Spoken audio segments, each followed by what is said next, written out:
Nap time. Still waters of oblivion. You won't get away.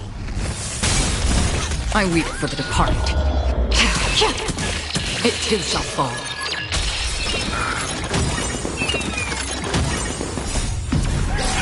In lunar flame. Blade of moonlight.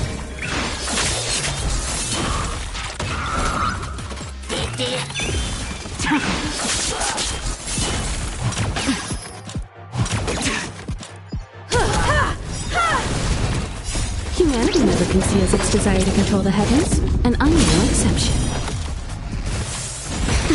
Destined for oblivion.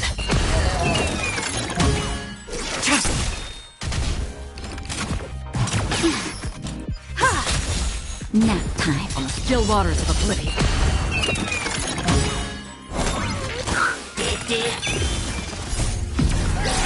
In lunar flame. Blade of moonlight.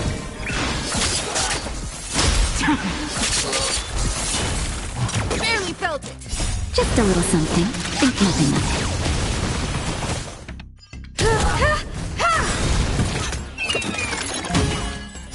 Humanity never conceals its desire to control the heavens, and I'm no exception. Destined for oblivion. I weep for the departed. It too shall fall.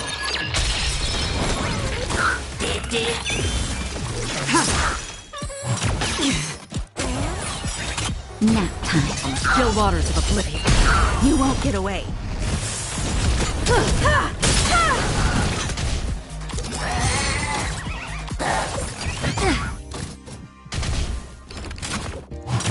I'm okay.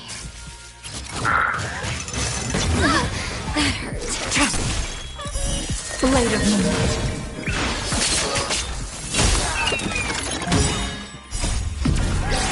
In lunar flame.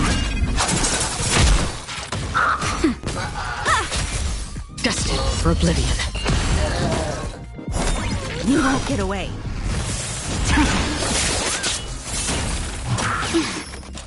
Just a little something. Think nothing of it.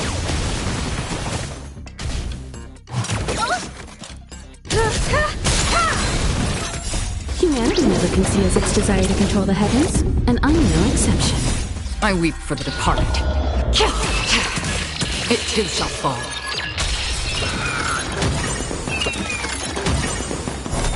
You won't get away.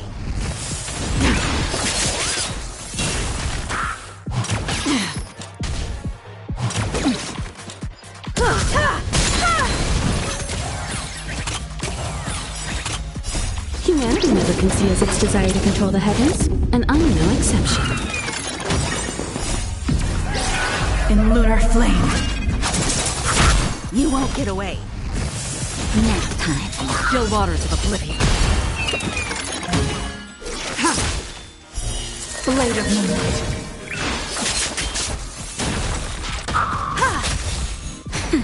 Destined for oblivion.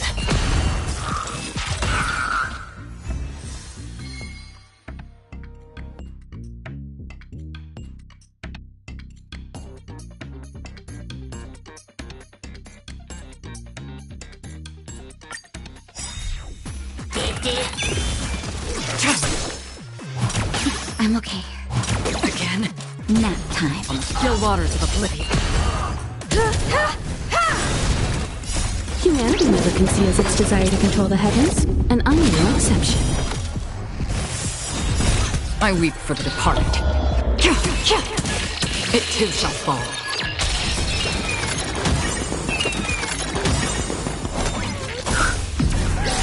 In lunar flame. Blade of moonlight.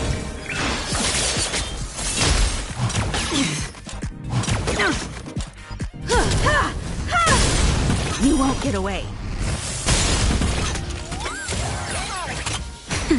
Destined for oblivion. Humanity never conceals its desire to control the heavens, and I'm no exception.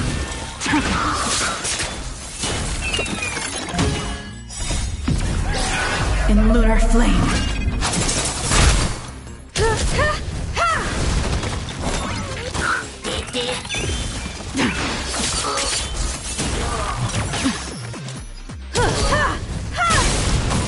won't get away.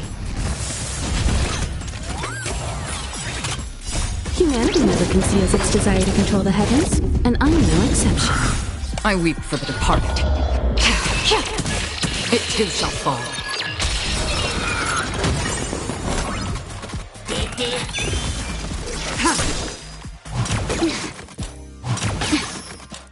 Just a little something. Think nothing of it. Nap time. Still waters of oblivion.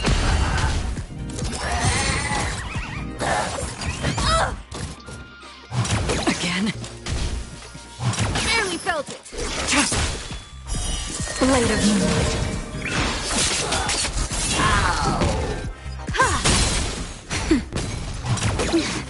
Destined for oblivion. Humanity never conceals its desire to control the heavens, and I'm no exception. In lunar flame.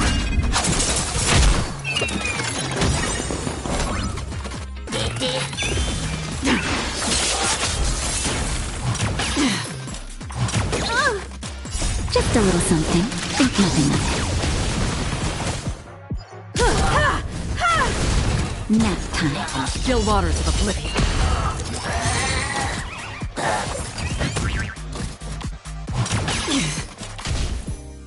Try harder.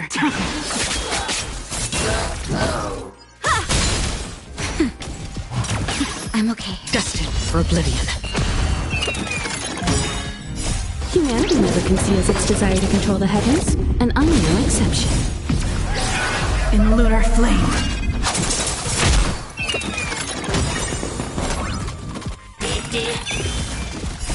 I weep for the departed.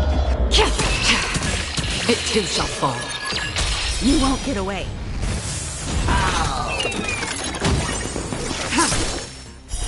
Blade of moonlight.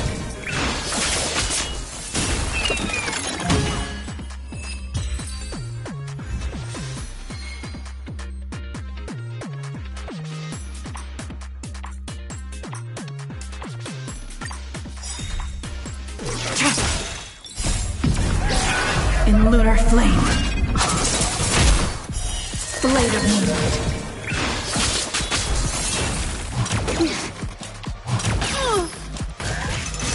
You've got a lot of nerve. Nap time. On the still waters of oblivion.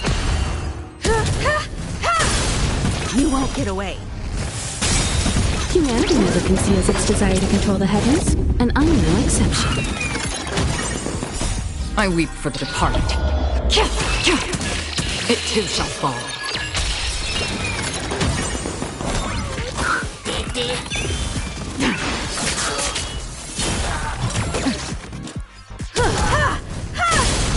You won't get away.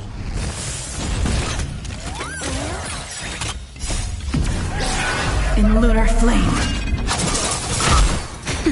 Destined for oblivion.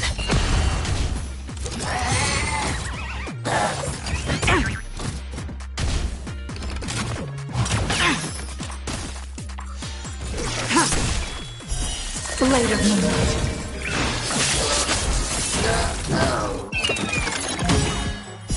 Humanity never conceals its desire to control the heavens, and I'm no exception.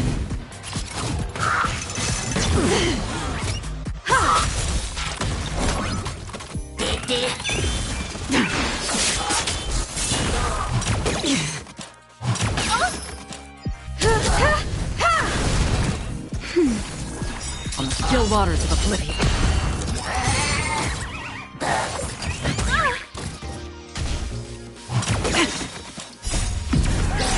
In lunar flame. Just a little something. Think nothing of it.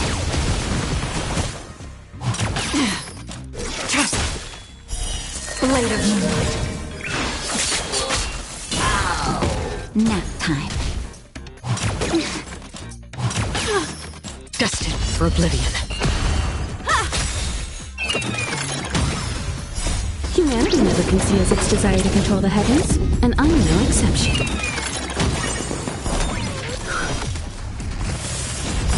I weep for the departed. It too shall fall. You won't get away.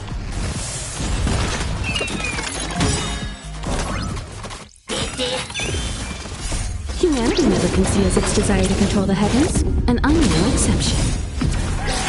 In lunar flame. Blade of moonlight.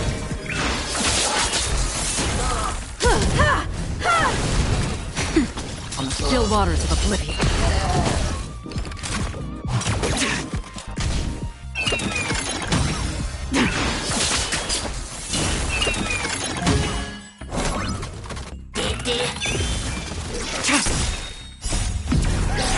In lunar flame.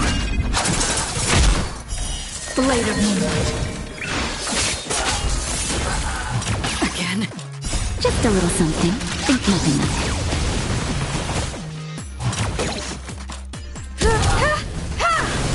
Nap time. Destined for oblivion.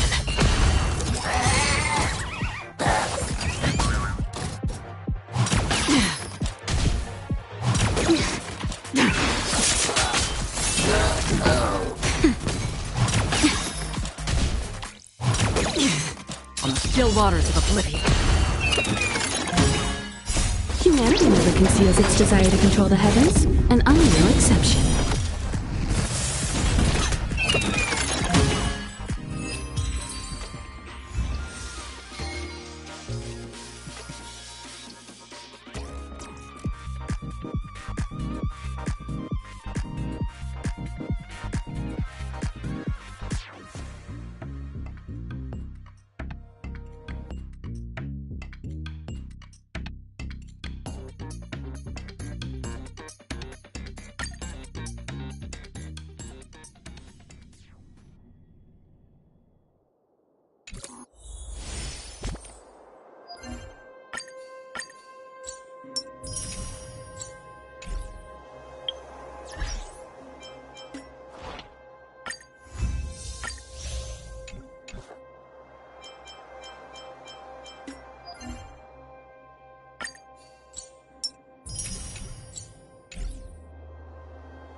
I'm happy to see that you made a choice similar to ours. If your mind is made up, let me reveal the outcome of this choice. We passionately nursed it back to health, preparing only the best food for it every day. We even preened its feathers. Later, on the day that Robin left Penacony, we opened the cage door and let it fly back into the sky. I watched it for a long while by the window, probably about 3 or so days.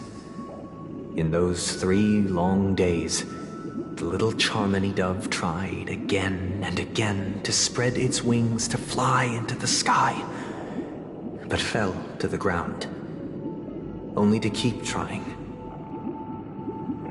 Finally, on the 137th attempt, it succeeded. But its attempt did not go perfectly. After flying unsteadily for a while, it fell to the ground, unable to grasp the direction of the air currents. The fall shattered its wings. It writhed helplessly in my embrace. But it was all for naught, finally succumbing to a painful demise. And in that instant, our tender care, our given love and hopes, they all became the inevitable push that sent it to its death. I deeply regret the choices we made. Next, let us head to the second decision. This time, it's the story of a dream chaser.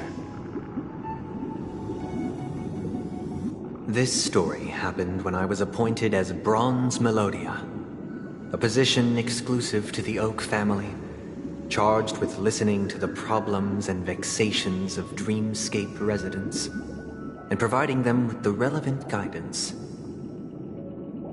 It was during that period that I had the opportunity to hear voices from all corners of the dreamscape. Joy, sorrow, arrogance, regret. The complex tapestry of human nature that formed the world. And I was fortunate to catch a glimpse of it. He was a dream chaser, and an illegal stowaway. Just like the rest of them, he came to Penacony in search of a better life, except that, to most people, the price he paid, I suppose you could say it was everything. He told me, I sold everything I could at home. The house, the land, even his 2 children. He said he could not afford to raise them, and that at least they could eat if they lived as slaves. He had a plan in place. He would buy back his children once he had made his fortune, and enjoy Penacony's beautiful dream with them. Alas, his plan to smuggle himself was somewhat clumsy, and he was sniffed out by those pig-headed hounds. After hearing the Dream Chaser's story, I immediately appealed to the Bloodhound family to cease their pursuit. That way, at least he could live peacefully. But I was still too naive to the ways of the world. I did not anticipate that what I thought was a kind gesture would later lead to dire consequences. I'll tell you the outcome soon. For now, I'd like you all to make a choice. Will you do as I did, and try to convince the Bloodhound family to stop their pursuit, so that the Dream Chaser may live peacefully and realize his wishes? Or will you remain silent, leaving him to languish while the hounds are hot on his heels, until his inevitable judgment arrives? I look forward to everyone's decisions. Who knows?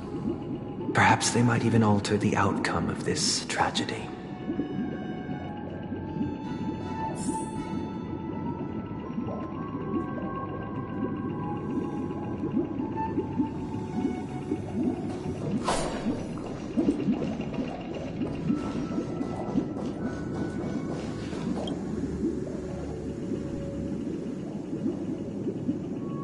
It seems you, like me, are pondering whether a different choice could have led to a better outcome.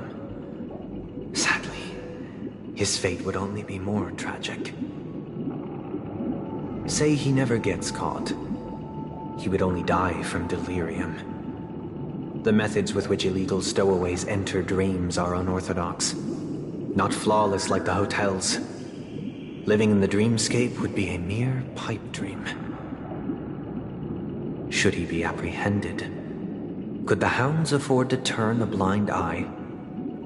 The answer is a definitive no. They couldn't bear the resulting consequences, and thus wouldn't dare extend a helping hand.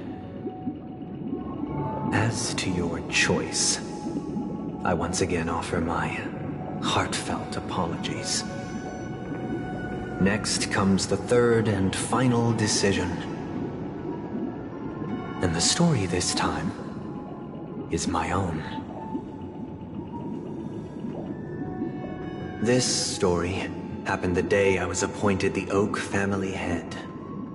At that time, Mr. Gopherwood was the current Dream Master, and as per his wish, we had a private conversation. What surprised me was that the Dream Master had only come to deliver a letter to me. He let me read its contents, and it was a letter From my sister. The letter contained the usual pleasantries, anecdotes from her travels. Nothing out of the ordinary. Just as I started wondering how this letter related to our discussion, the Dream Master began to speak. Do you know who wrote this letter? My sister, of course. But why would you personally visit me to hand me a letter from my sister containing mere trivialities? To help you grasp the full scope of this issue. Do you know where Robin is at this moment? From what the letter indicates, she must be in Caspelina 8, correct? She's touring there right now. Correct. Has she mentioned anything about a stray bullet? A stray bullet? What? A war has broken out on that planet. It is because of this very reason that Robin chose this destination. To spread the word of the Harmony. And to save the lives of that planet. She personally made for the front lines. She hoped to ease the people's suffering with song, and was willing to brave mortal danger to deliver the IPC's medical supplies.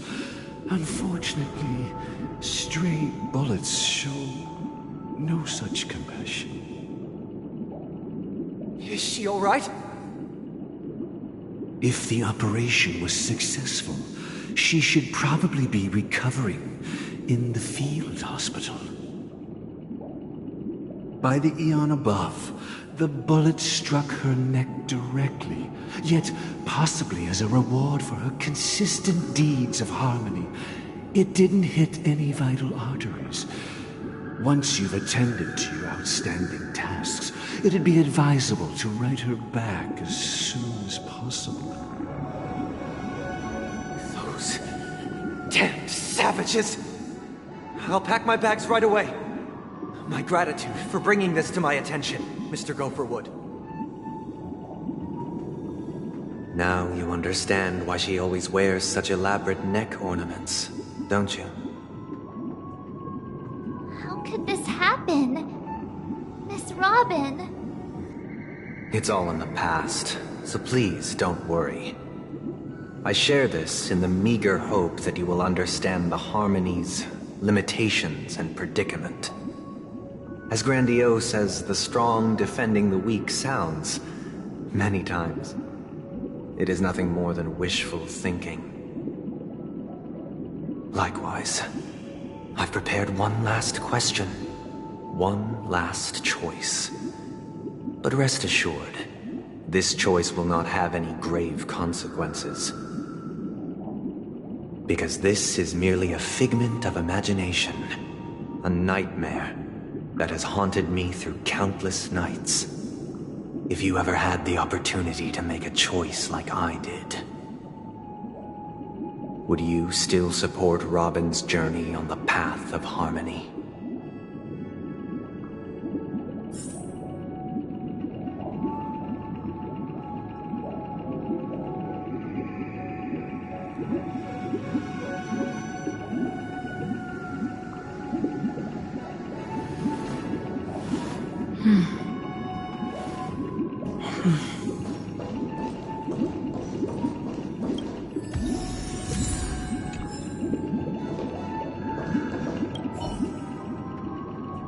Miss Robin's courage is admirable.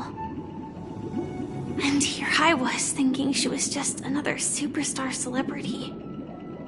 But the fact that she is also Mr. Sunday's younger sister? No, I doubt he'd wish harm on his own flesh and blood, no matter how grand the ambition.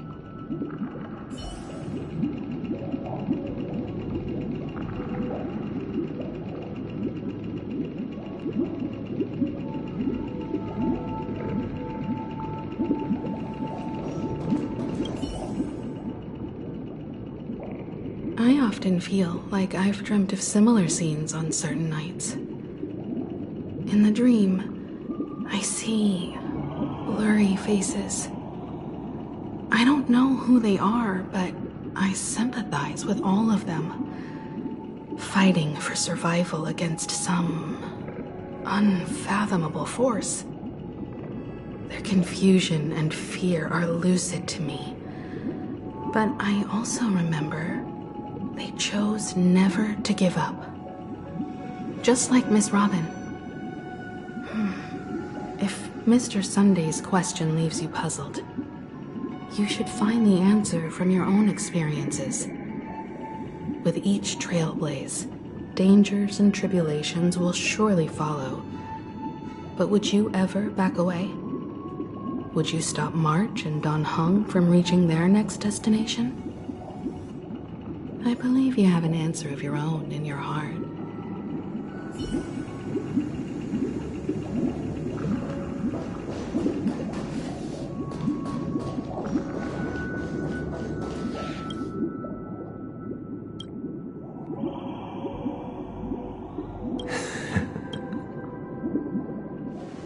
I am now aware of everyone's stances. Raising these questions merely serves to illustrate one point. The plight of Penacony cannot be salvaged by the harmony. The true foundation for a sweet dream paradise can only be established through the order where the strong govern the weak. I know the suffering of being tormented, the turmoil of losing your way, how sorrow and even despair set in when matters don't work out. All of this causes me unending pain, because this is not what happiness is at all.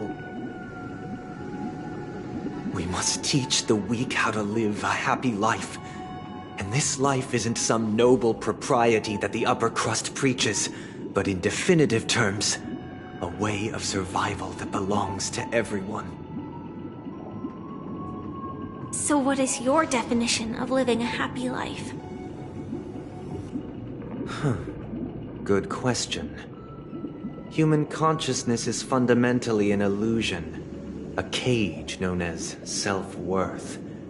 People lured in by this illusion make mistakes, yet still ask that external influences bear the burden. When one mistake after the next permeates the masses, they become impossible to trace. Thus, the amassing of these individual cages culminate to form a prison, a place dictated only by the rule of survival of the fittest. Nature is always accompanied by predation and sacrifice. Its antithesis is known as order. That is what I want to do. Unite people's happiness under the banner of order. They won't need to make bitter choices any longer, nor face the weaknesses of humanity. They can cast aside their primal instincts to build a haven for mankind. Simply describing thoughts is far too abstract, so allow me to provide a simple example. As you all may know, there are societal norms like weekends and long weekends that exist on some worlds. During these hard-earned rest days, people are given the chance to extricate themselves from the stresses of everyday life, allowing a certain tranquility to return to their souls. And it is only on these days that people do not have to adhere to the law where the strong prey on the weak. They can live out their lives happily during these brief intermissions. It's just a pity that 2 or 3 days are still too fleeting compared to the span of a lifetime. From where I stand, society's ideal system should be 7 rest days. Following Sunday, there should ensue a second, a third, and indeed an infinite procession of Sundays. This should be the face of the new world. Idyllic, eternal, peaceful days. And thus, every person can return to their base selves in this utopia.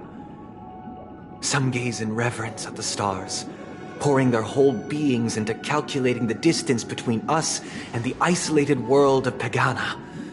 Meanwhile, some seek refuge in quiet corners, holding one another, unencumbered by the chains of unwelcome obligations. There would be no need to bear the hardships of reality. Only in this way can humanity face the inevitable end with the purest of spirit, living a life of dignity. This is what it is to live in bliss. Miss Firefly, you who are stricken with entropy loss syndrome, you of all would surely understand this.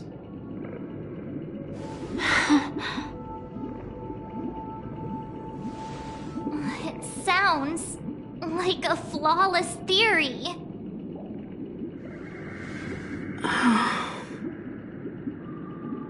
But what is the price to attain all this? The cost is minute, merely a personal and eternal sacrifice. If this paradise is to be maintained for everyone, someone must remain trapped in solitary awakening until the end of the cosmos. Awakening. Which means that this so-called paradise is still a dream. Stepping into this paradise means forsaking reality, correct? It is not forsaking, but transcending. Flesh, blood, sorrow, weakness. If the physical is the root of spiritual suffering, it is only logical that we defeat it. But in this supposed bliss, people won't have defeated their demons. The chance to overcome their tribulations would be forever lost to them. In other words, it is an escape. That's another way of understanding it. But there is no shame in escape. On the contrary, the seeds of escape exist in everyone's hearts. Don't you agree, Miss Firefly? And as to why we sleep, it is because we are afraid to awaken from our dreams. But this is not in conflict with the grand plan. Only in acknowledging this can we truly understand the frailty of human nature, and from there, show compassion and protection.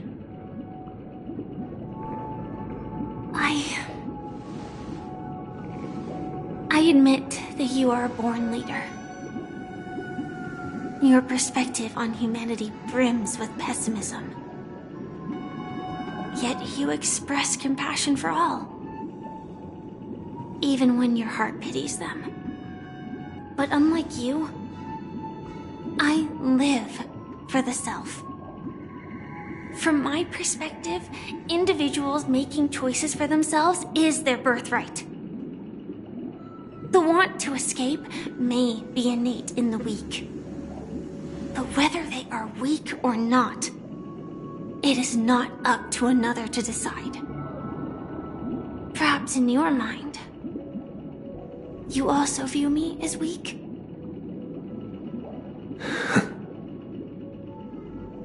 Because I don't think so. Since Miss Firefly has said her piece, the Astral Express will also naturally give you our answer.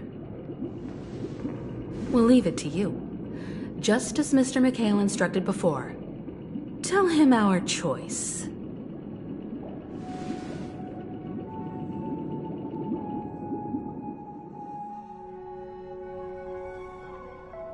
What is this place?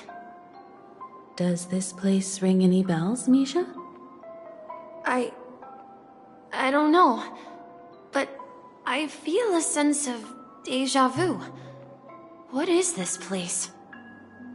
It's the realm within a dream bubble. This was left to the Astral Express by a nameless, but weirdly, when we entered it, it was completely empty.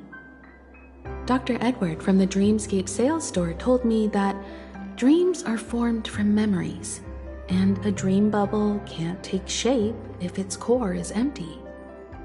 So I thought you might be able to help us in unraveling this mystery, Misha. As a hotel doorman, you know Penacony best among us. I don't know much about dream bubbles, but if you want to figure out what this mansion is, I'll do my best. I'm counting on you then. Himeko, I still don't get it. Why were you so sure that Misha had a connection with this dream bubble? I wasn't sure. It was just a hunch. But since Misha feels familiar with this place, my hunch might be correct.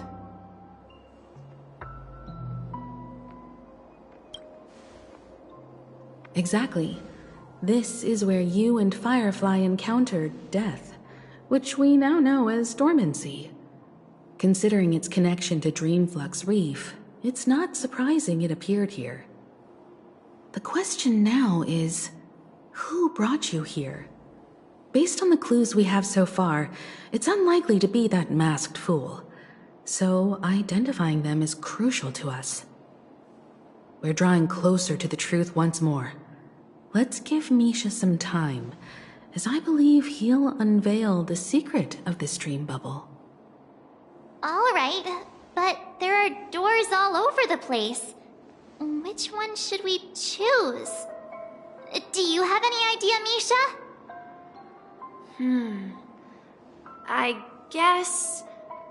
maybe this way?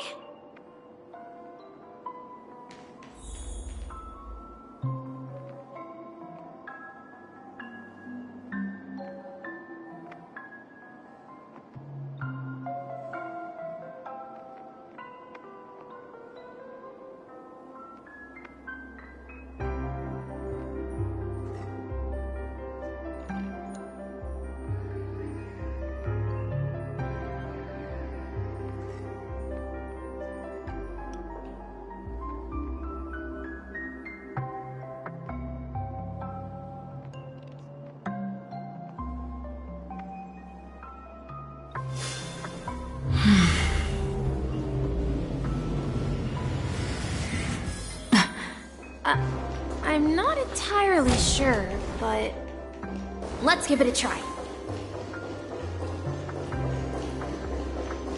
Wait, you managed to choose the right door on your first try? Weird. This place is quite different from the hotel. But I feel like I've been here before, and even lived here for a while.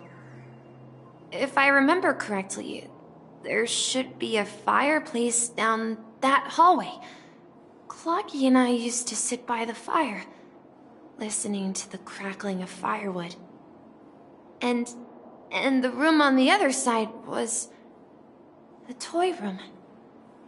I loved spreading out all the toys from the box on the floor and making up stories for each of them. Hold on. This doesn't make sense. Didn't I grow up in Dreamflux Reef? So, what is this place? This could be a case of amnesia.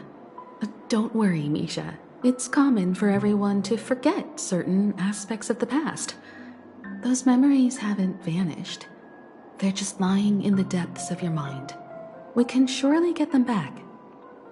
Since this place seems familiar to you, why don't we explore a few more rooms and see if you can recall anything more? Yeah, then let's check out the rooms I just mentioned.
Mikhail, that's the name. Now we all know him as the Watchmaker. So, who is he talking to? Do you know anything about it, Misha? I'm sorry. I don't know much about the Watchmaker. But, Mikhail... Anything special about that name? Mikhail is Grandpa's name. Grandpa? Do you mean you're the Watchmaker's grandson? But we haven't heard anything about the Watchmaker having descendants. And the name Mikhail is not rare. Perhaps it's merely a coincidence. Could you tell us more about your grandpa, Mikhail? Yeah, sure. He was a seafarer who fearlessly ventured into mysterious seas and storms. He was always on the sea and had lots of friends who accompanied him on his travels. He didn't want me to call him Grandpa because that would make him sound old. He believed he was still young. The name Mikhail was given to him by his parents, Mihaly and Elise, both renowned seafarers. Every time he came back, he'd share his logbook with me and tell me about his adventures at sea. I want to become a great adventurer, just like him. It appears that the seafarer has nothing to do with the Watchmaker. So, perhaps it's just a coincidence? So, where is your grandpa now? He went off on a new journey, and it's been quite a while since I last saw him. So, where has Clocky gone? Did he leave to protect Dreamville?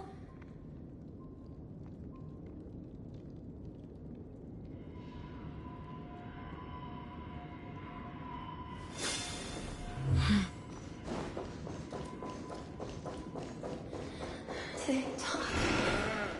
Tick-tock. I heard some noises from the room. Origami Bird? That's a friend of mine. You and Origami Bird are friends? Yeah. It's a member of the Compass crew, just like Clocky and Miss Mirror. And there's more than just one Origami Bird. They are a big family with lots of brothers and sisters who look the same. They follow Miss Mirror's orders and handle all sorts of jobs on the ship. They're the best sailors. Sailors?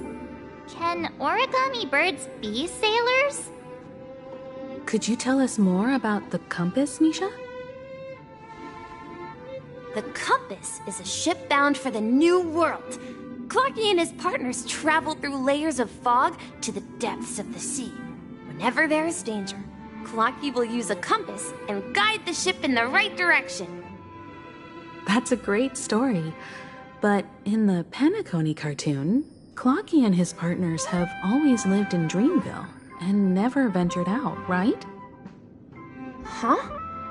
Oh, that does seem to be the case. Weird. I clearly remember... Clocky arrived in the New World in the end. Perhaps Clocky has a hidden past. I think I hear the sound of water. You once mentioned there's a magnificent fountain up ahead.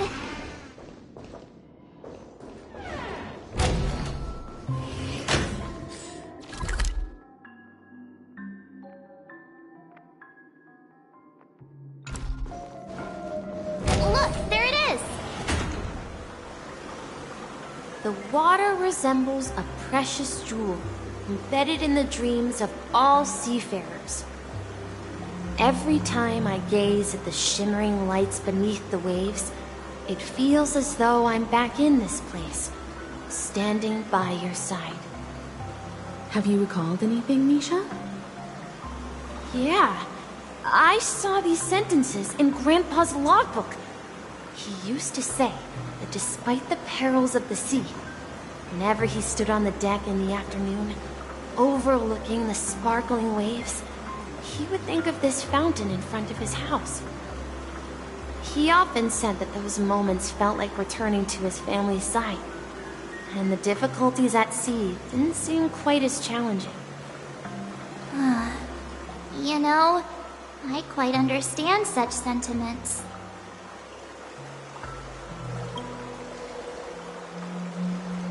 Hey, don't tease! I was just being a bit sentimental. Perhaps every adventurer far from home carries a fountain within their soul. Even though the other side of the sea remains shrouded in the unknown, the fountain in front of his house serves as a compass, leading him back to his cherished ones. Yeah, while Grandpa was at home, we would stand by the fountain and place the compass, a toy boat that I made, into the pool.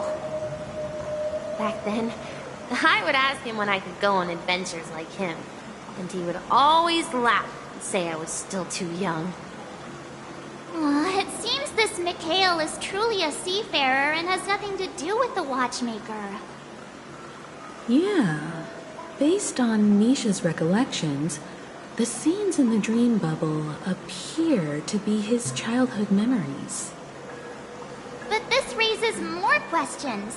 According to Misha, he was clearly born on an oceanic planet and led an ordinary life, with no connection to Penacony at all. Could this be some sort of metaphor? Perhaps the sea refers to the memory zone. I'm sorry. I don't know, but my memories keep pouring out uncontrollably, like water flowing from a fountain.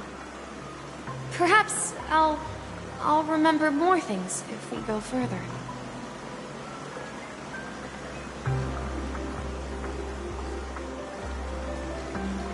I wish to share your burden. We're going to the opposite side, right? No, we should turn left here. Huh? Something feels different about this place. This is it. I remember this corridor. Up ahead is Grandpa's study. It was in that room that I saw him the last time. So many times. The atmosphere in this room feels totally different. Misha! You finally come! Clocky! You're here! Yeah. This is the room where we first met each other. Are those books on the bookshelf logbooks left behind by that seafarer? Yeah. Whenever he came back, he placed a logbook on the bookshelf in his room. They contain records of his expeditions to every corner of the world. He described our world as a fountain. At some point, the sea started to gradually swallow up the land where people lived. To ensure that everyone had land to settle on, he had to continue exploring the sea and search for the source of the rising seawater. On that day, he called me to his study, telling me that he was embarking on another journey.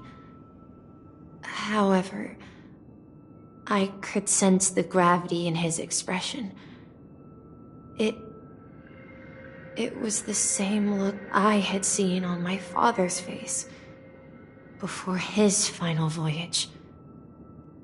I asked him if I could go with him, but he said that my adventure lay elsewhere, and told me to stay home, and patiently await a certain sound at the door. What sound? He told me about a vast ocean in the sky. An ocean of stars. He spoke of a train that transports children with a desire to venture far away, traversing the sea of stars without ever stopping.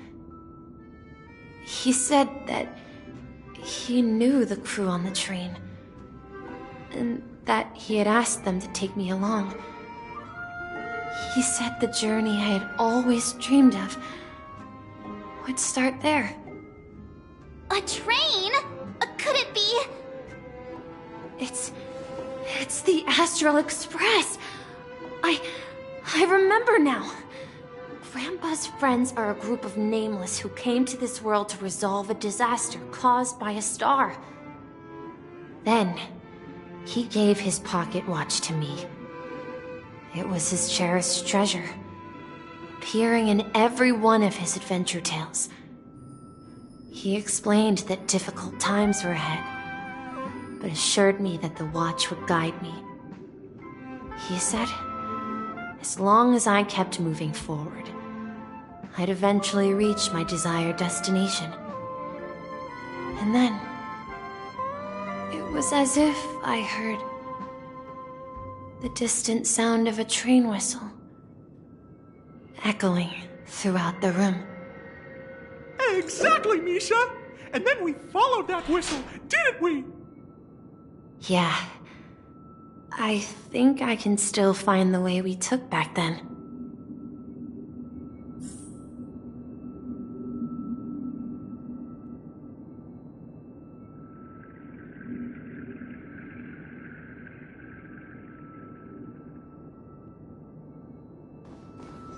This is the dream jigsaw, right? So we're supposed to find the exit.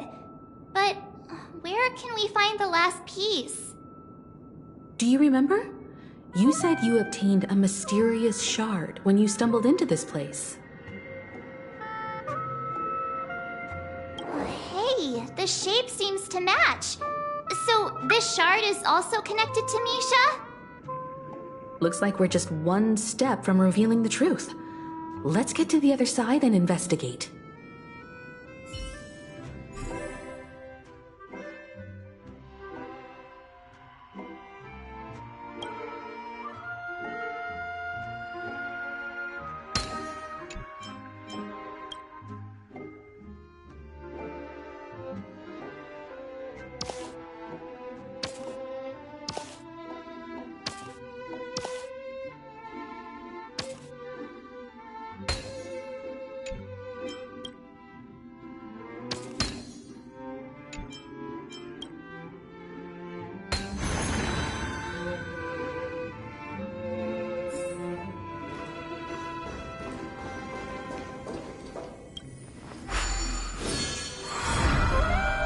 This is it.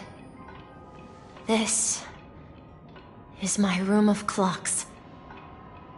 While I spent my time waiting for Grandpa to return from his voyage, Walter gave me this workshop, and it became my secret base.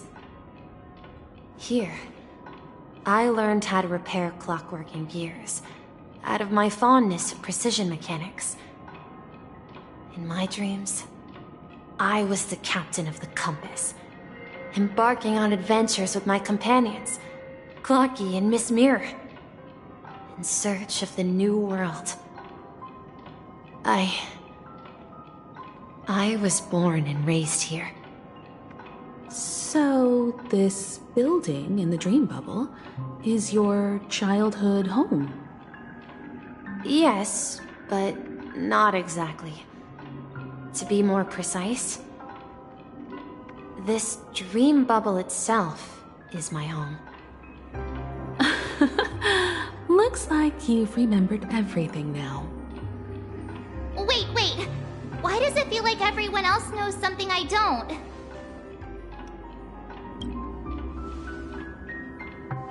Marge, Do you remember when she mentioned a clocky that only she could see? Yeah, the little guy here, right? But we all saw him in Dreamflux Reef, right? And Mr. Yang even greeted him. Looks like everyone on the Astral Express has a childlike spirit. The answer lies in the Astral Express. Her experience shows that neither Firefly nor Acheron can see this clocky. And when we were in Dreamflux Reef, you may have noticed that for some reason, nobody outside of the crew had ever talked with Clocky. A mimetic life that can only be seen by a select few. It's just like a hidden message, left by someone for the nameless. But Misha can see Clocky too, right? They even grew up together. But Misha hasn't started the way of the Trailblaze yet. That's the key to the mystery, March. Now take a moment to recall. Have you ever seen anyone outside of the crew interact with Misha? Wait. No way! That's the answer, March 7th. This dream bubble is the place where I was born. And I'm a dweller in this dream. Just like a memory zone meme. I should have stayed here and waited for you. But when reality and memories merged, I unconsciously pushed open that door and left the bubble with Clocky. So it's not that the Watchmaker's dream bubble is empty, but rather the stuff inside ran away? And the whistle you heard was the sound of the express arriving at Penacony? That's one way to see it, but I believe there's a longer story behind all this. It's best for Misha himself to explain all the details. How about we start with your name? Now, should we call you Misha, or...? Thank you all for helping me rediscover my true self. Now, please allow me to reintroduce myself. I was born on Lushaka, in the Presmere system, adopted by seafarers Mikhail and Char.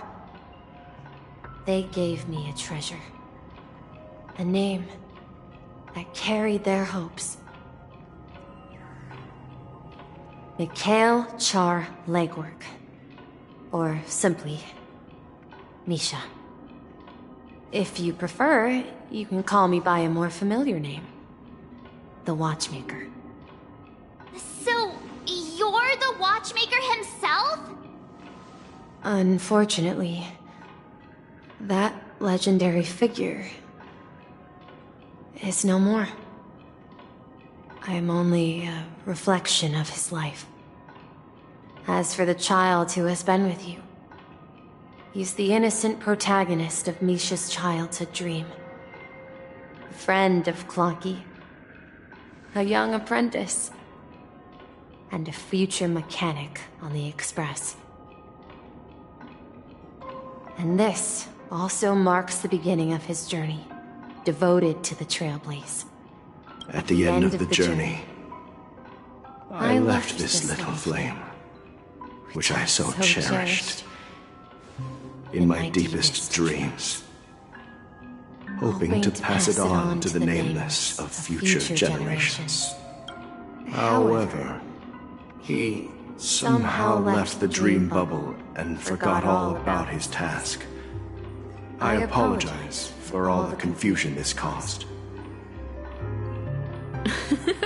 Because he was born with a desire to trailblaze, wasn't he? I don't think Misha has forgotten his role as a guide. He remembered it, and that's why he mistakenly appeared as a hotel doorman in her dream from the very beginning. The one who brought our unconscious friend here must have been Misha. If that's the case, we encountered the Watchmaker's legacy from the beginning, didn't we? Well, I have a sarcastic friend who says I always take big detours and end up back where I started. Perhaps that's what every nameless has to go through. But in the end, you found me. I'm sure you're all wondering what my legacy is. I believe my hound has mentioned the Stellaron and my wealth. If I may apologize, the Stellaron part is real. As for my wealth, however, it's nothing more than a baseless rumor. I left my homeland as a child and embarked on the journey of Trailblaze. I traveled to various planets until finally reaching Asdana, where my friends and I built the original Penacony and fought for its future ever since. I've been moving forward all my life, doing what I could to overcome the obstacles in my path.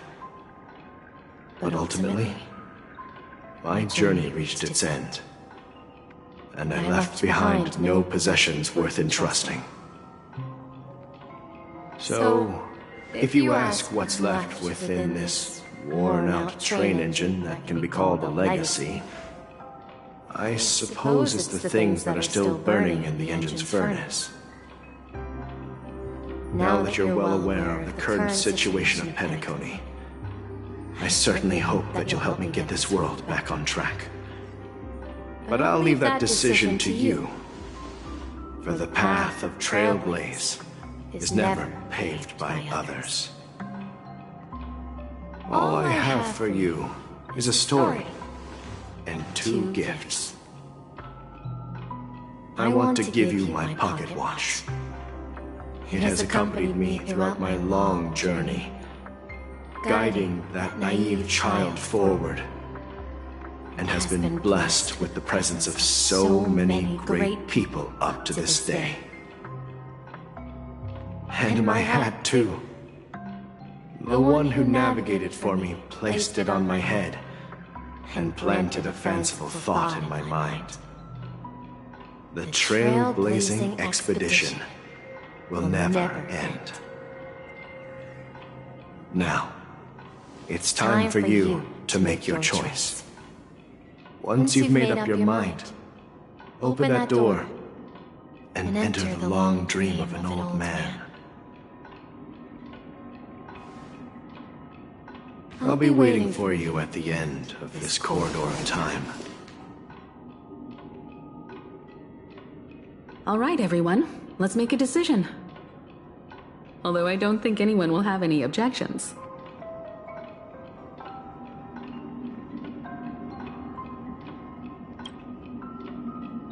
Of course. We've come this far. Surely there's no other option than moving forward. In that case, it's unanimous. Then let's proceed together to the end of this stream and tell Mikhail our decision.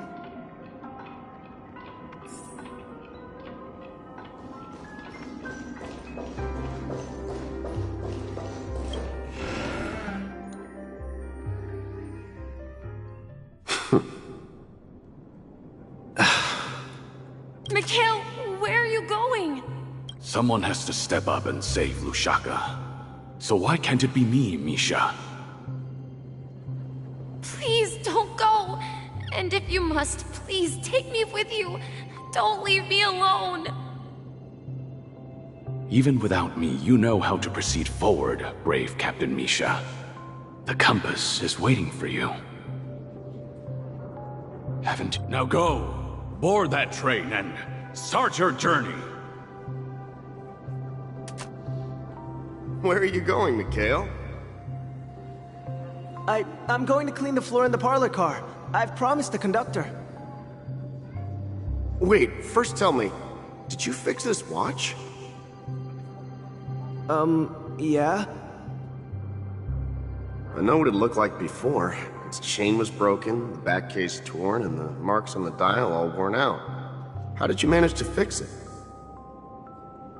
Well, it's hard to explain, but I knew it could be fixed.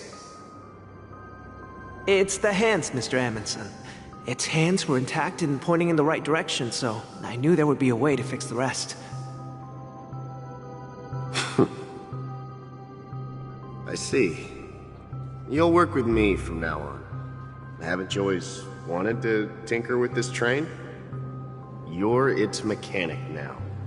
As for the conductor, I'll do the talking. But I only know how to fix watches. Don't worry. You've got what it takes. I'll teach you what you need to know. Where are you going, legwork? It's time to head to our next stop.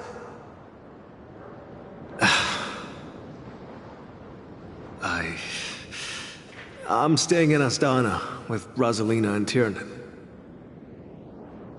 I see. This place reminds you of home. The people of Astana have only achieved a tiny victory, and still have a long way to go towards true freedom. Hanunu needs us. Don't worry, not all journeys lead to the stars. Even if I leave the Express, our path of Trailblaze will continue. Yeah. I knew you wouldn't stay on the Express forever. Leave in peace, my friend. And, take this with you. This is Mr. Amundsen's hat. But why? When he departed, he said he would leave it to his best student. Well, I suppose the time has come.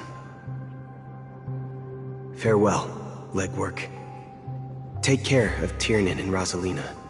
And don't forget to write to us.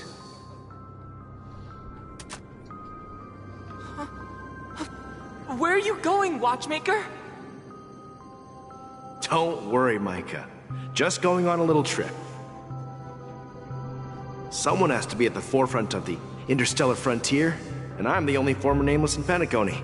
So why can't it be me? Because you're all we have! Have you forgotten about Tiernan? The cosmos is way more dangerous now. What will happen to Penacony if we lose you too? But what will happen to Penacony if we don't find a way out? Tiernan. How could I ever forget him? I've spent countless sleepless nights asking myself why I didn't go with him back then. We Nameless won't stop. Don't worry, Micah. It's just a matter of getting back to my old profession. Just wait for me to come back. But if, and it's a big if I don't come back in one piece, then you'll become the next Watchmaker. Where are you going, old man? Oh, you're here. Answer my question. What are you up to? Relax, Gallagher. I just came up with a great idea. Wanna hear it? Oh, come on! Aren't all your ideas just ways to get yourself killed? I may be blunt here, but you're the last remaining hero in Penacony. If you die too, the secret of the Stellaron will go to the grave with you. Yes, I'm afraid there's no way out in Penacony, so I'll have to consider alternatives beyond Astana. We'll organize a festival using the Watchmaker's legacy as a facade, and send invitations to the entire cosmos to gather people here. So, a desperate struggle against the family? Desperate? Don't we have you here, my friend? This task is challenging, but what hasn't been challenging for us along the way? Well, whatever you do, remember, make sure to send an invitation to the Astral Express. Misha! Where are you going? Oh, it's you, Clocky. Take me to Dreamflux Reef. Last night, I had a long dream about the day we met. I want to write down that dream. Write it down? Why? Oh, so I won't forget it. Do you remember how you got your name, Clocky? Of course! You told me that when you were a kid, you lived in a room full of clocks. Those wall clocks and pocket watches grew up with you and were your best friends. Yes, but what I didn't mention was there's a funny misunderstanding behind it. I was a kid, and there was always a special pocket watch in my memories. It was with my grandpa, guiding him on his sea voyages and leading the way in his every adventure story. I wanted to have a pocket watch like that too. And that's when you appeared in my dreams. Yeah. Every night, we boarded the compass and set sail together. But you know what? It wasn't until the day my grandpa gave it to me that I realized it wasn't a pocket watch at all. It was a compass. So, your name should have been Compassy. And the watchmaker is just a nameless.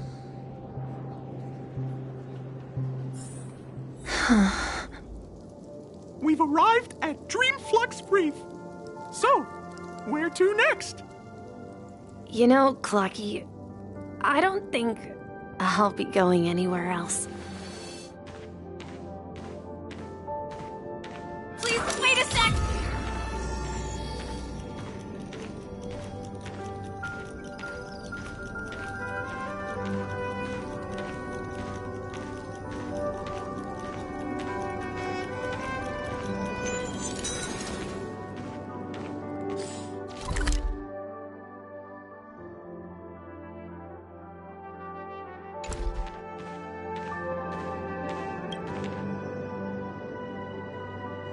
I've traveled far enough, and it's time for a little break. Oh. So, we'll set out again when you're rested? No, I'll stay here. And then, this is where it ends. This is where it ends? What do you mean, Misha? You told me that the trailblazing expedition would never end. Yeah, that's what I said. So now, it's up to you to decide your next destination. My next destination? What's that supposed to be? I've been following you. Misha? You're acting weird today. If you're feeling down, we can just do what we usually do. With the clockwork. No, I'm not feeling down. As for clockwork, yeah, it resolves all problems in this dream. So, do you know what clockwork actually is? I'm not quite sure. Well, everyone gets lost at times. They may hesitate and doubt which way to go. That happens in this dreamscape and beyond. But don't worry. Everyone goes through moments of uncertainty and hesitation. eventually, they gather the courage to make bold decisions. Whether it's calming, joyful, angry, or sad, all they need is a little nudge to take that step toward where they truly belong. I'm leaving that little nudge with you, and I hope you'll share it with others. Such is the essence of clockwork, the will of the Trailblaze. Clocky's hands spin around non-stop, indicating confusion, frustration, and weakness. But ultimately, people still need to move forward. Just like your hands, always pointing ahead. This is where my journey ends. From now on, it is your path to walk. Trailblazing means taking paths your predecessors forswore and venturing even further. The Penacony in Mikhail's dreams does not belong to order.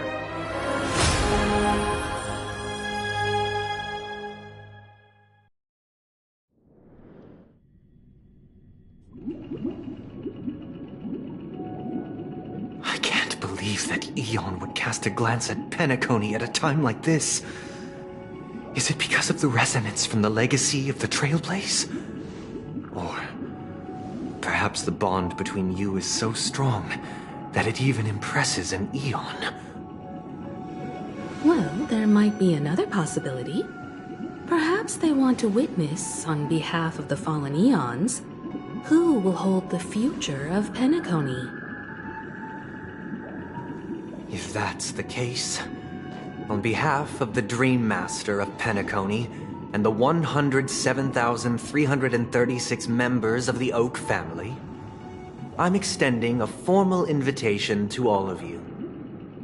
I'm cordially inviting you all to the Penacony Grand Theater to participate in the upcoming Charmony Festival.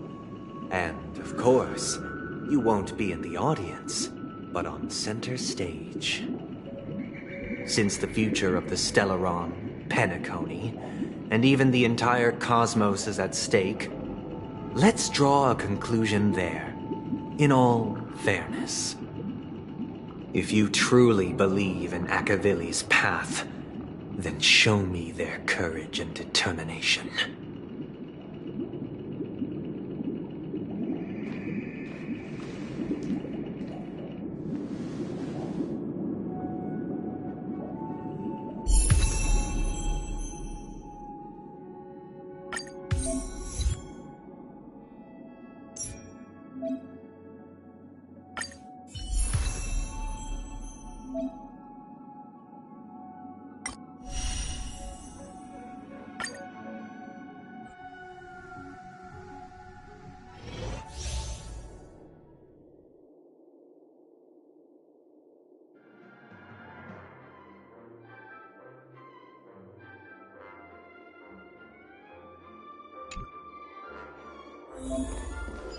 Please stay tuned.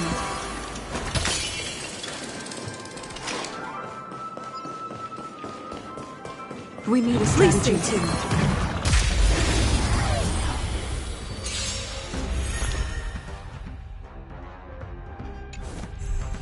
Time to test our rapport. Let's improvise. It's time. It's nothing. Dreams do come true.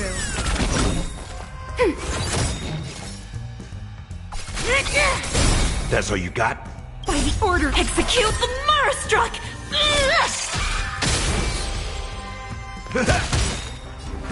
Nice, my friends. Indulge yourselves! The mood is set just right. Let the show begin! Let's improvise. Enemy targets detected. Enemy data sync net markers activated. Time for a good old counterattack. Dreams do come true. Ready for another?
Does that mean he wants to fight us during the Charmony Festival?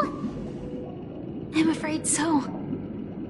This is weird. Aren't Arc villains usually plotting some dirty conspiracy in the end? But he actually said something like, "In all fairness." Could it be that he's underestimating us? Well, in my opinion, Sunday is deeply committed to his own philosophy and genuinely wants to prove that the Order is right. I sensed a strong conviction and a desire for dominance in him. Maybe he won't accept the outcome unless he wins fair and square. That's why he'll give it his all in the upcoming battle.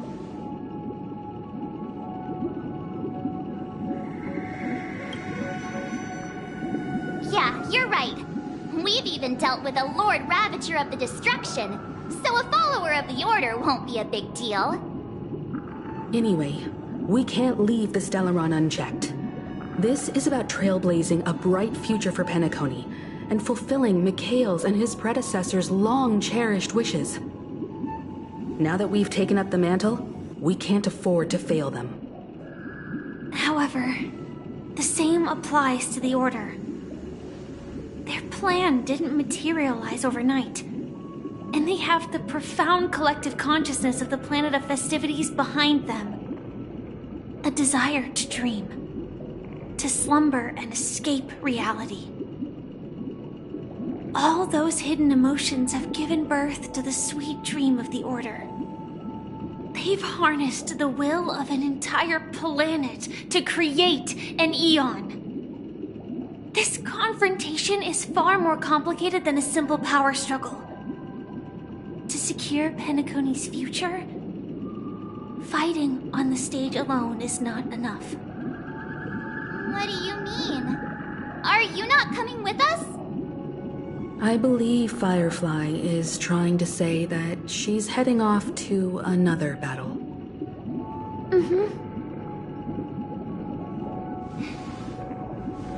Before I left, the Destiny Slave told me that this journey would bring unforgettable rewards. Even though the script he gave me only had a few lines, I couldn't ignore them. Because one of the lines said, "I'll experience death 3 times in the land of the dreams." 3 times? This can't be serious, right? The first time was a painful death when I was stabbed by the Blade of Dormancy, which led to all subsequent events. The script will always come true, but in a way that will only be revealed when that page is turned. So now I've understood the meaning of my second death. And I am prepared to face it. If all goes well, my efforts will provide crucial support for you. Only by achieving victory in this battle can we secure a future for Penacony. And only then, my third and final death won't come true in the most terrible form. The most terrible form? Does that mean... The true death, where everyone in Penacony loses themselves completely in the eternal sweet dream of the Order. We must do everything we can to prevent that. Have you made up your mind, Firefly? Yes. Otherwise, I wouldn't be here. Thank you again for your assistance for the Astral Express. May we meet again, in reality. Yeah. Farewell, everyone. May your trailblazing expedition never end.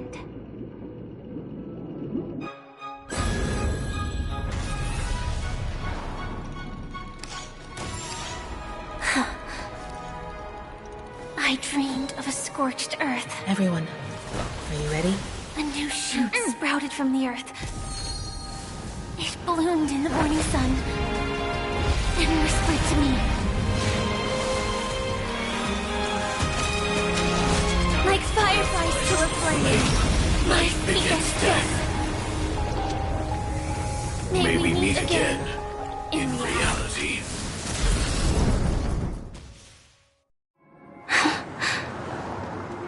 After today, Japella's name will disappear from cosmic history, and the Everflame Mansion will take its place. In the not-too-distant future, you'll receive an invitation. That's your next stop. Land of the Dreams. Penacony. I hope you find whatever you seek there. Be it answers or salvation. You mean my 3 deaths? Silverwolf told me about it. It's such a shame that it's not part of my script. Well, I want to live. I'm never afraid of death. The opposite of death is eternal life, and that's something I'll never desire. People die, and I am no exception. Death is like a script, a fate that cannot be defied. But that's exactly why we have to choose where we want to rest forever. Do you exist just to perish? Are you not the same, Blade? The end you desire is not one dictated by others. If I were to die now, would only be a weapon. I believe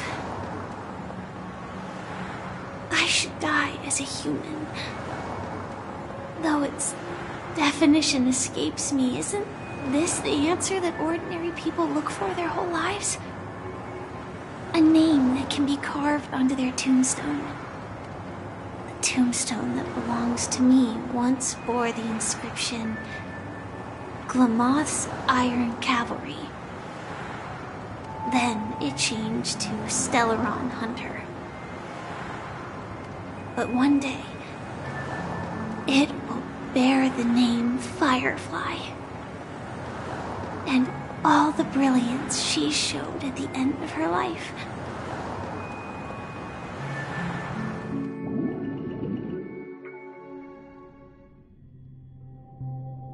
That's quite unexpected, old man. Who would have thought your crazy plan would actually work? Do all you nameless fools just act on a whim? I can sense that this false sweet dream is coming to an end. The nameless may be young, but they had the ability to achieve this goal. Just like you did in your time. It's a shame you won't be able to see it firsthand. Maybe I won't either. Once something fictional is seen through, it ceases to exist. Yeah, not just those nameless. Even Mr. Wings is just like you.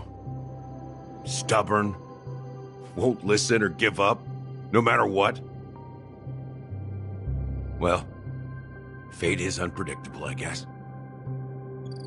If we weren't bound by those cursed paths, maybe we could have had some good talks. But in the end, we managed to do it. And now we can find solace. Remember how those idiots cursed us? They said, "Go to hell, you worthless traitors!" Well, I don't know if they really meant it, but if longing for freedom means going to hell, then I'll be joining you soon, you fool. Let's get together and have supper again in hell. Oh, I almost forgot. There's one more thing. Here's to you. A glass of hello and goodbye, Trailblazer. To the imperfect tomorrow.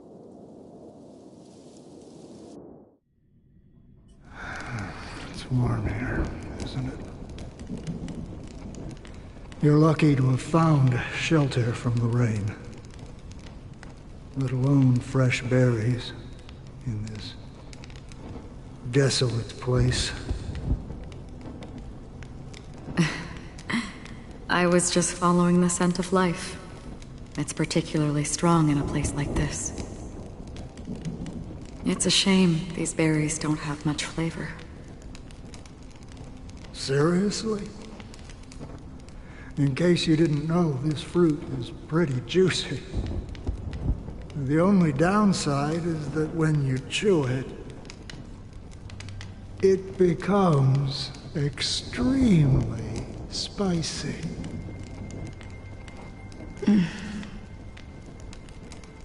Have you lost your sense of taste?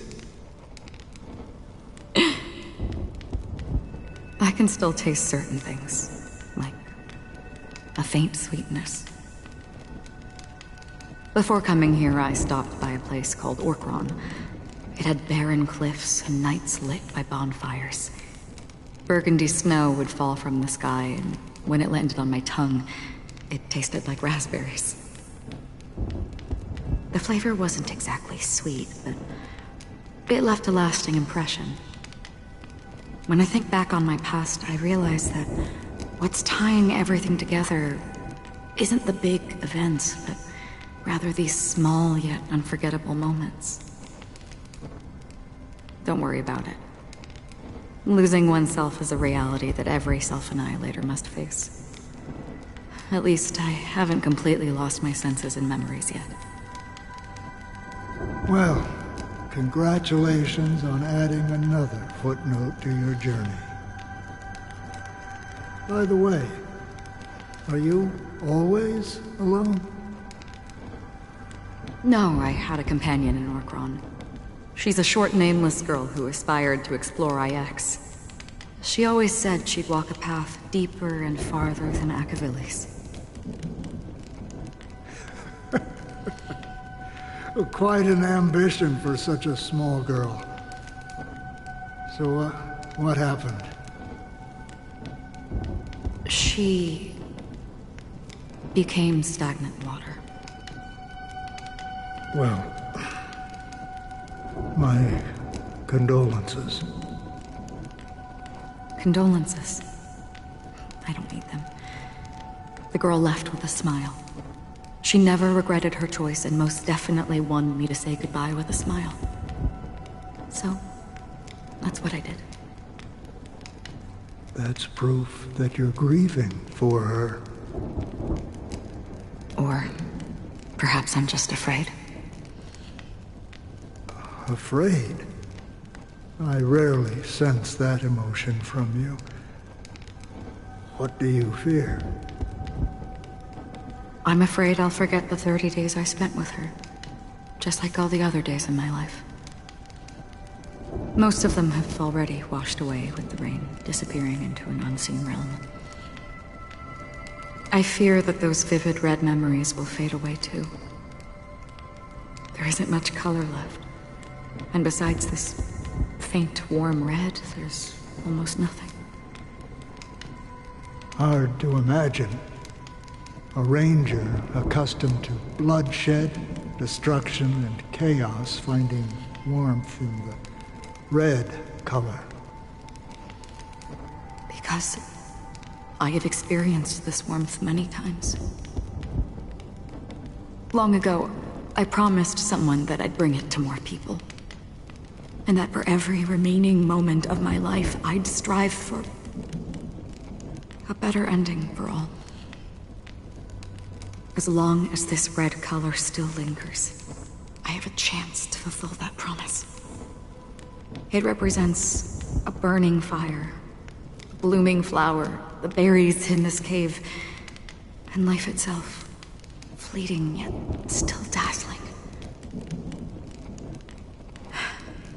In the end, it will lead me beyond the horizon of existence. And on the other side, I will cut off nihility. The one blessed by the sleeping and shapeless is considering how to kill them. That's truly pure nihility. But you're right about one thing. After spending so much time near this stagnant water, only when I look at this vibrant red fire do I realize that I'm still alive. When will this rain ever stop? Perhaps when the sorrows of the departed have finally quieted down, the sky will clear up.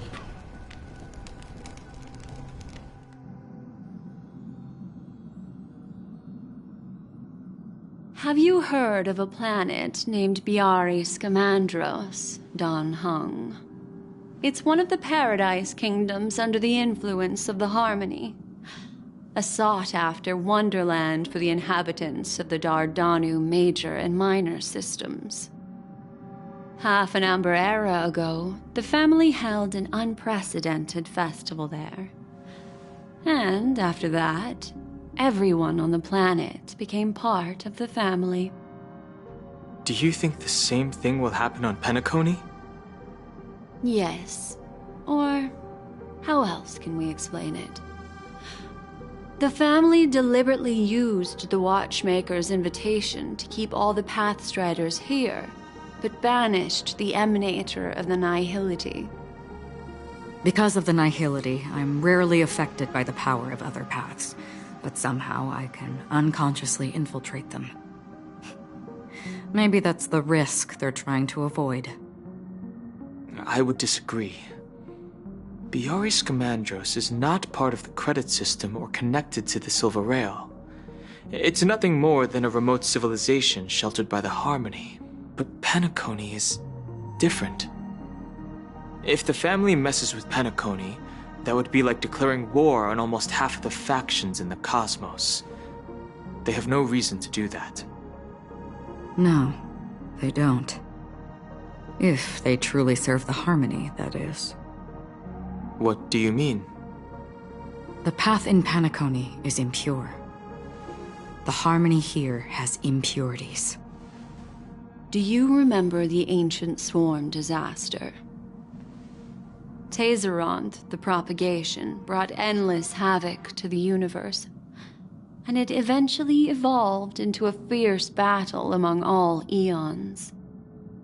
2 paths lost their eons in that war, the propagation and the Order. Coincidentally, their downfall is related to a certain eon. Xipe, the Harmony.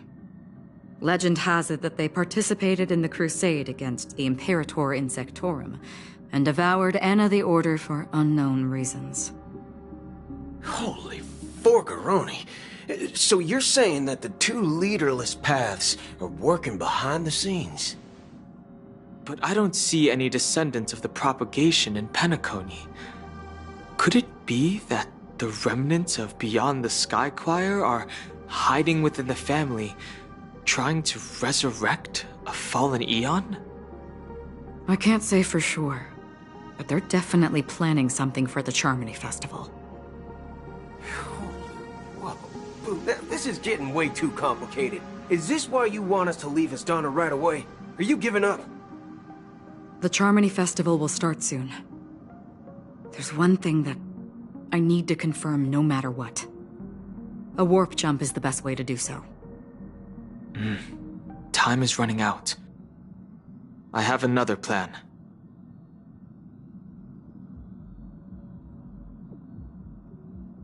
Hold on.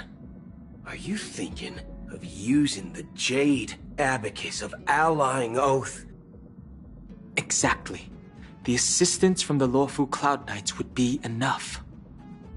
Think it over carefully. You can only use that once in your lifetime. I have considered it thoroughly. My companions are... they're also once-in-a-lifetime treasures.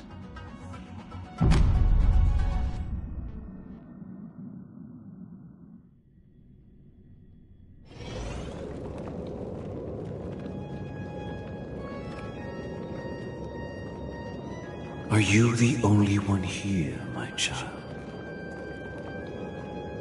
The Nameless is quite the diplomat.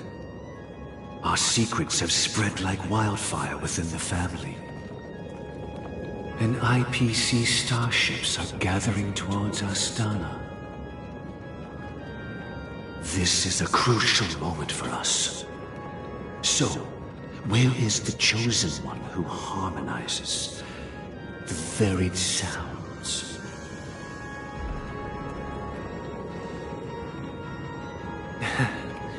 What do you mean, Master?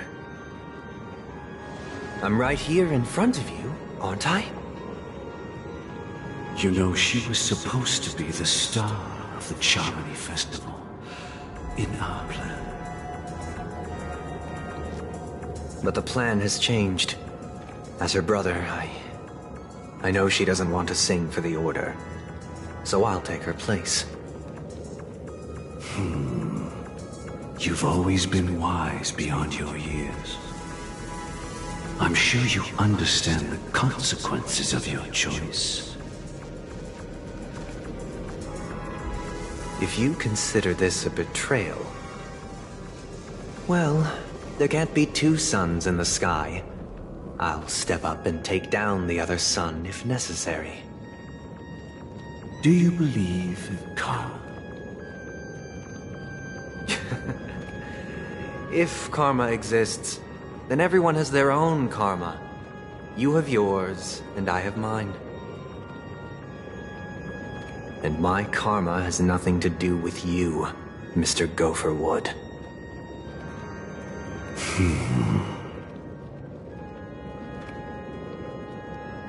All right. Since you're willing to sacrifice yourself for her, I'll grant your wish. Well, the compromise came sooner than expected. Why? You and your sister were born as twins of the Order. And one of you is destined to follow this path to the end.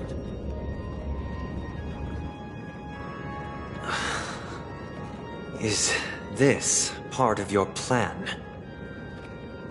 Of course. You're still as clever as you were when you were a child. The opening is near. Go, my child. Seize the power of the harmony and reveal your karma. I have one final question, Master. Why did you choose to bring the Order to Penacony? Wouldn't it have been better to choose a desperate world instead of a city filled with hope and dreams? Why? It's for justice, my child. If we lose justice in our hearts, we'll make the same mistake as the Harmony did. So, it's not you who manipulates the dreamscape with the Stellaron, but... Well, that's where our conversation ends. Go ahead. The 107,336 souls of the Oak family have dreamed of this moment too many times.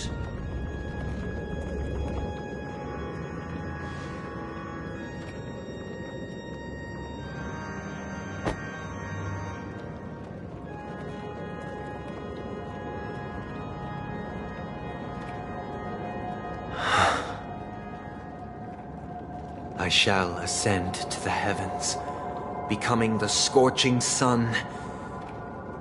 Bathed in my light, my people shall flourish, while all evil shall be eradicated.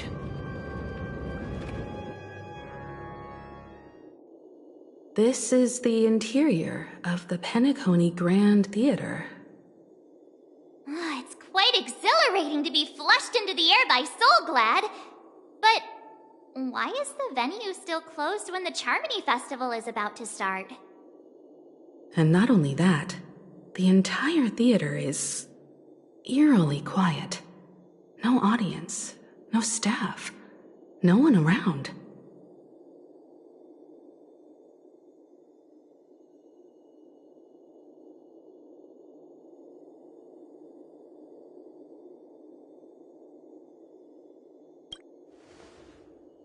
Even if we're late, a grand theater like this shouldn't be completely empty.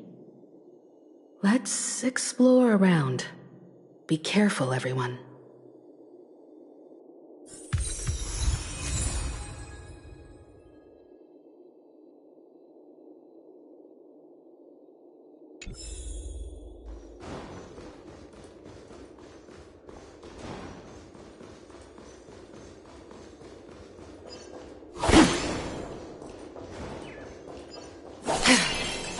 Gosh, the atmosphere here is so creepy and unsettling. Even if there's no audience yet, there should be some staff around. Why is it so silent?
All will be revealed in lunar flame. Those with the loaded gun. Those who dig the grave.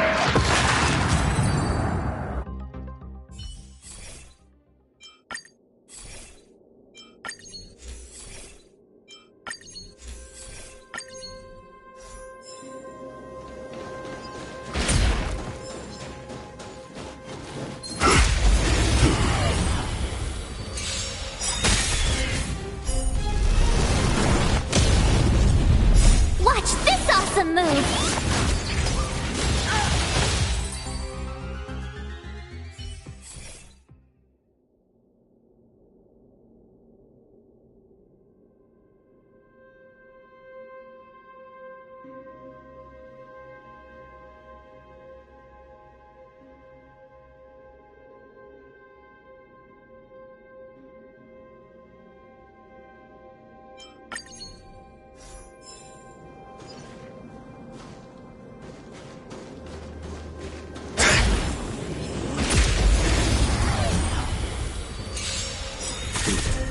Bring it on!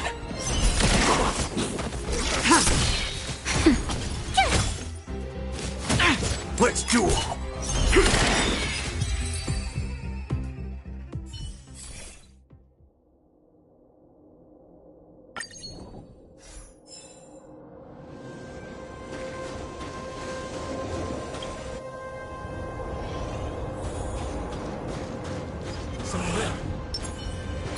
The moon shines on the truth.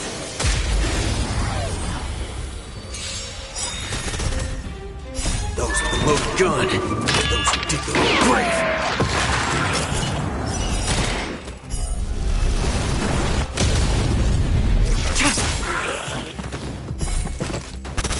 Blade of moonlight.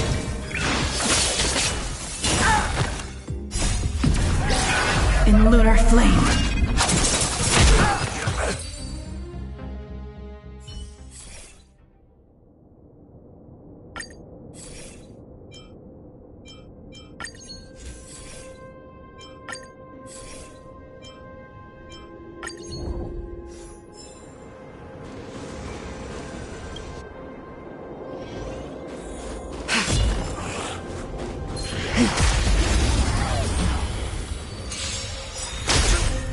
Let's duel! There's your reward! Nap time. You can't run! Bring it on! Time's up!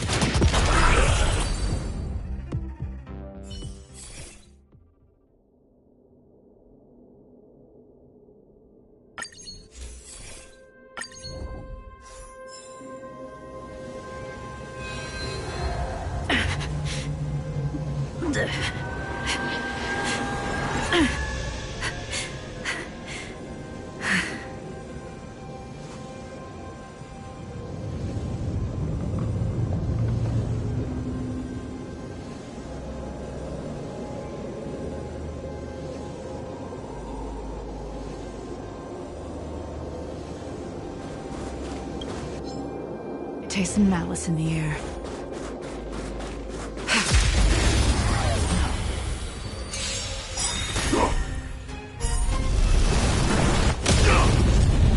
Those with the loaded gun.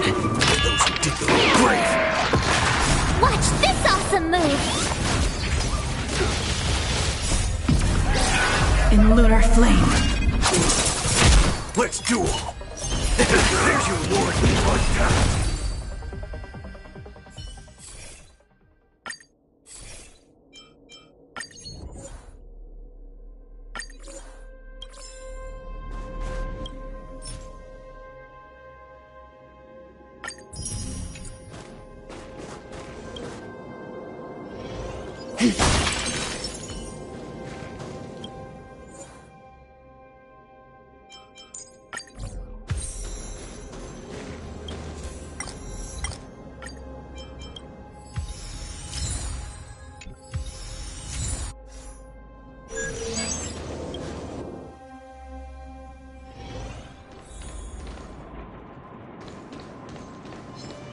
Locked and loaded.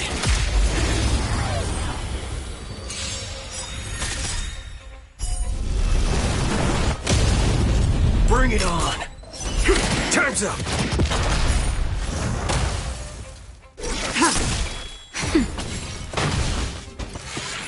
You're annoying! Let's duel! There's your reward!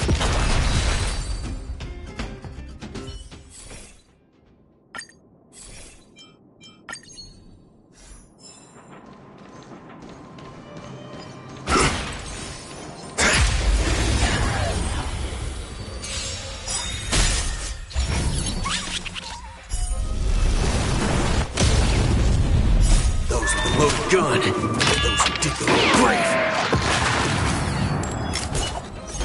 Time's up. Nap time. There's your reward. Blade of moonlight.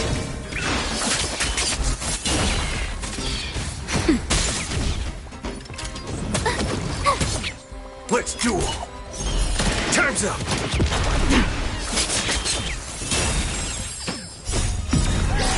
In lunar flame.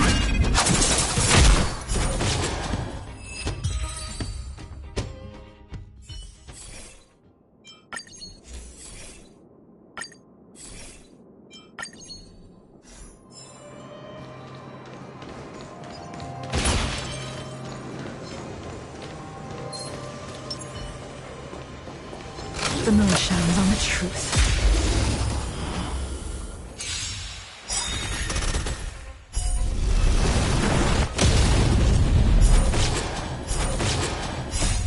Loaded gun. Those who dig the grave. Watch this awesome move! Bring it on.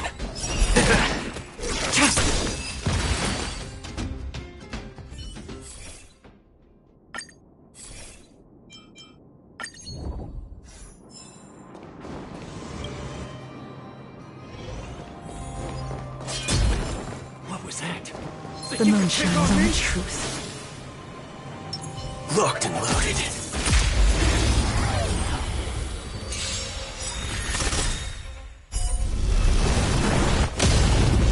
Let's duel. There's your reward. Blade of moonlight. In lunar flame.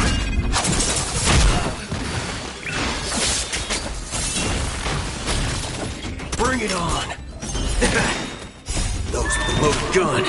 Those who dig the grave. Nap time. Cute!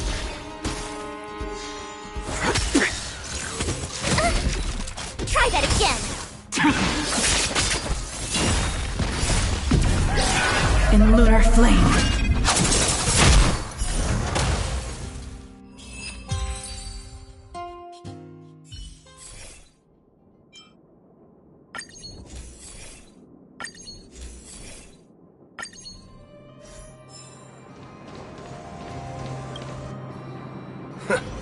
Guess who decided to shoot?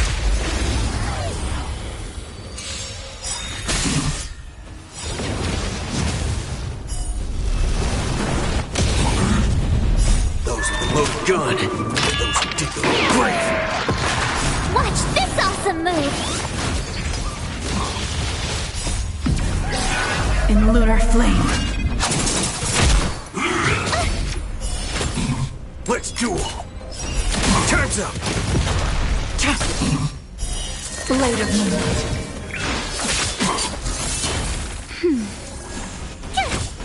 Bring it on. There's your reward.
Let's duel! Time's up! Those with the loaded gun, those who dig their own grave!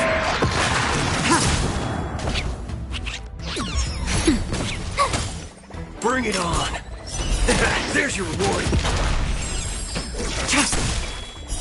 Blade of Moonlight. In lunar flame. Nap time.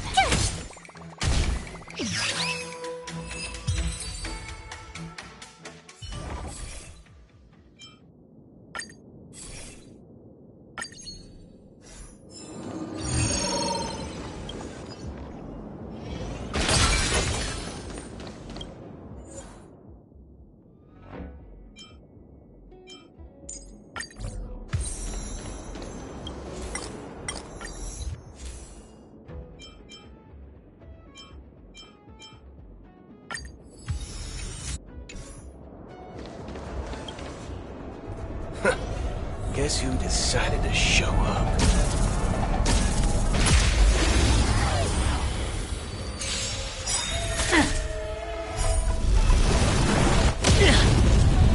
Those with the loaded gun, those who dig their own grave! Watch this awesome move!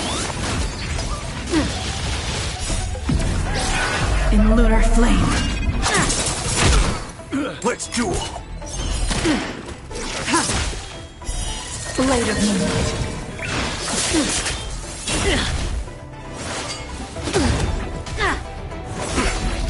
Try that again! Feeling a little dizzy? You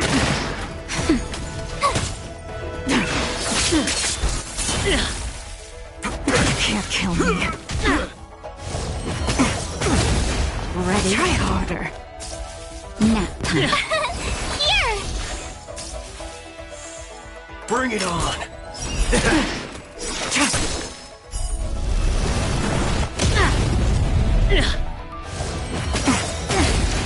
can't run! Those with the loaded gun, those who dig their own grave! You! Watch this awesome move! Let's duel! Time's up! Not so fast. Try that again! Take a guess. In lunar flame. Blade of Moonlight.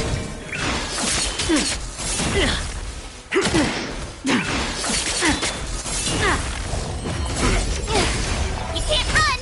Ready? Try that again! Those with the loaded gun, those who dig their own grave! Nap time. Bring it on!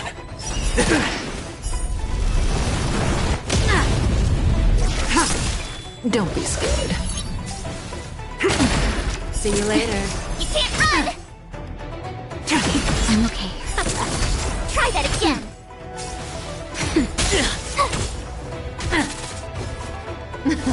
Something for everybody. You can't run! Watch your feet. Watch this awesome move!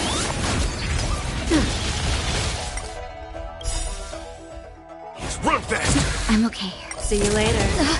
Just a little something. Think nothing of it. Nap time.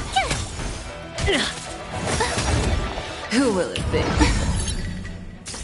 Let's duel! Blade of Moonlight. In lunar flame.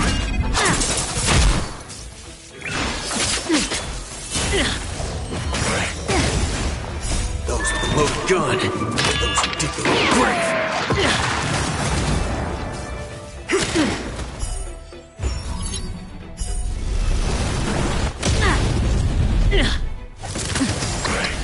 You can't run! Take a guess.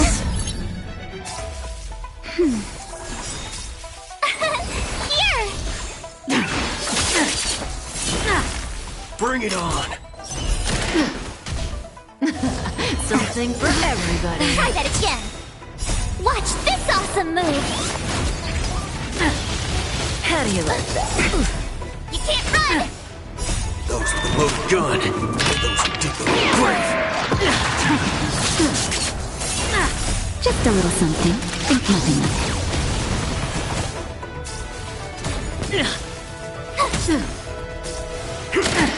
Don't be scared. Zoning out? I can help. Oops. Remember to aim for the heart. In lunar flame. Blade of moonlight.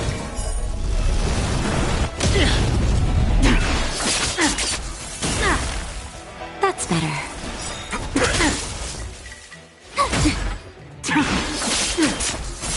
Let's duel.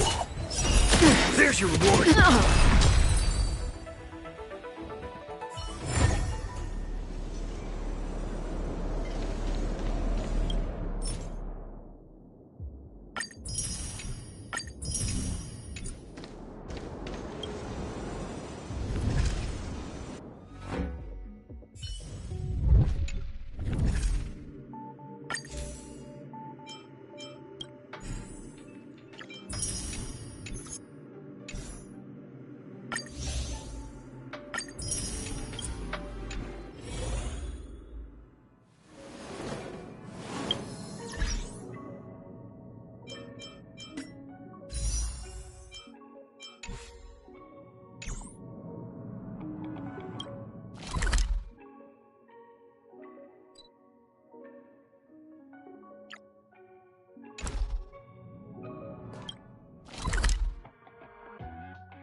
Gosh, the atmosphere here is so creepy and unsettling.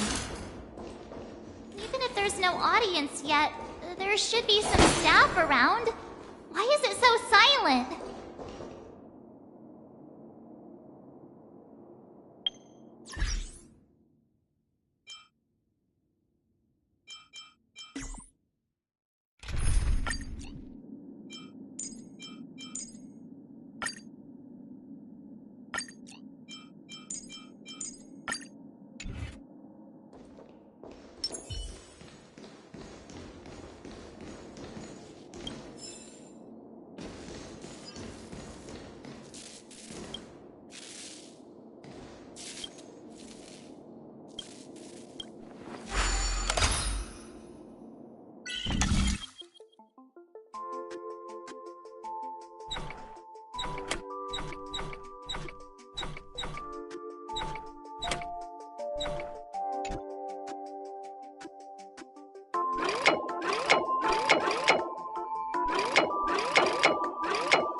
me. Why are there so many puppets at the ticket office?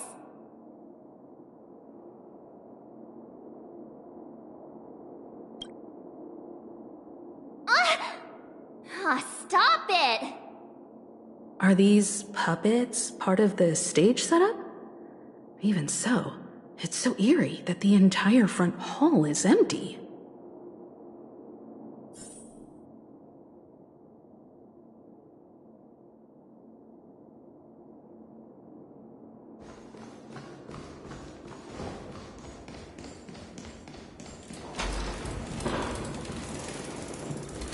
Something feels off.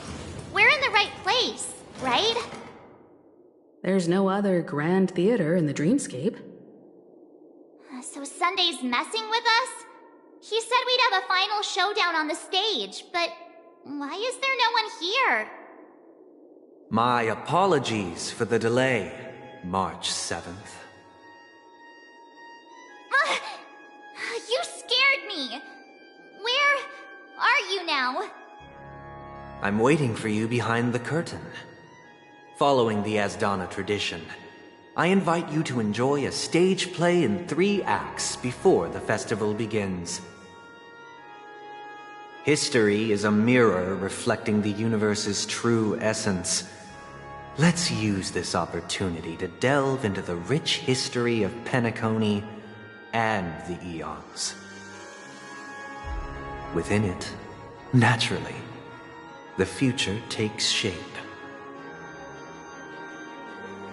Let us commence with the dawning of the world. After the Dusk Wars, darkness veiled the sky, and chaos consumed the earth. Enna the Order emerged, destined to restore all existence. That marked the first day